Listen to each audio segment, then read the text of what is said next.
everything that I teach comes back to, let's get as close to nature as possible, right? I mean, I could share quickly what we know are the top 6 causes of cancer, right? And when we know these causes, then we can have a bigger picture of, okay, I know what causes it. It's not a mystery anymore.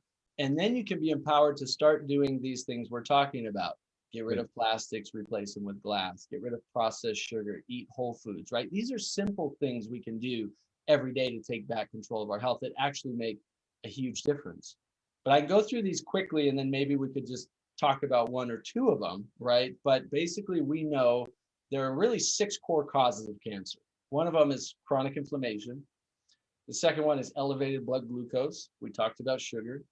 The third one is environmental toxins. We've been talking about that a bit and how to reduce our toxic burden, our toxic overload on the body, right? One we haven't talked much about, but we certainly can, because I think it is probably one of the most important, is stress.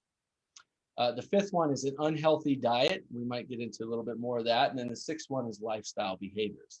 There are basic lifestyle behaviors like smoking, cigarettes, and drinking alcohol, and being sedentary that we know lead to cancer and all kinds of chronic diseases, right? But there are other lifestyle behaviors that contribute to stress and anxiety and fear, like waking up and watching the news every morning, right? People think, I have to get my news, or I'm going to miss out on what's happening around the world.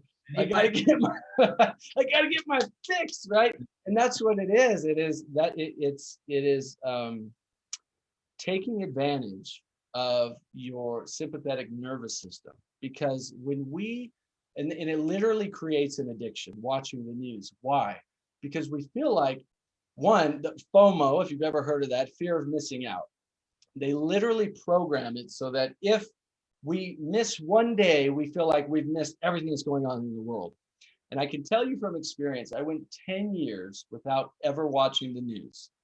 And when I turned back on the news 10 years later, they were literally saying just about exactly the same thing they were saying 10 years prior.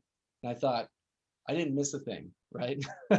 What I tell people though is so going towards stress, anxiety, fear, it activates a sympathetic response.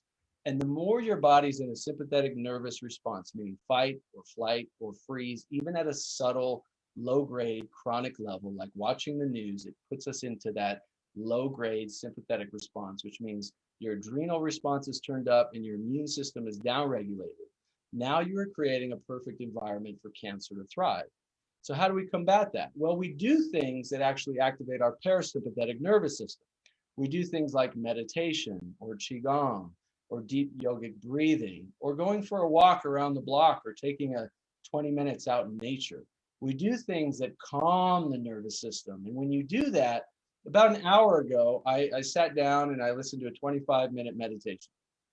And you could do that once a day. I just went to YouTube, I searched 25-minute meditation. And what am I doing? I'm activating a parasympathetic nervous response, which means my body goes into healing mode. Healing mode means your body's going in and cleaning up dead cellular waste product. It's reducing inflammation. It's finding and targeting, sending out T cells and B cells and NK killer cells and so forth, and finding cancer cells and removing them through your immune system, your lymphatic system. The more you can get into this calm state, this parasympathetic state, this peaceful state, the more, one, you're going to extend your lifespan, but you're going to improve quality of life. You're going to feel better. You're going to think better, and your body's going to do what it's designed to do, which is heal itself.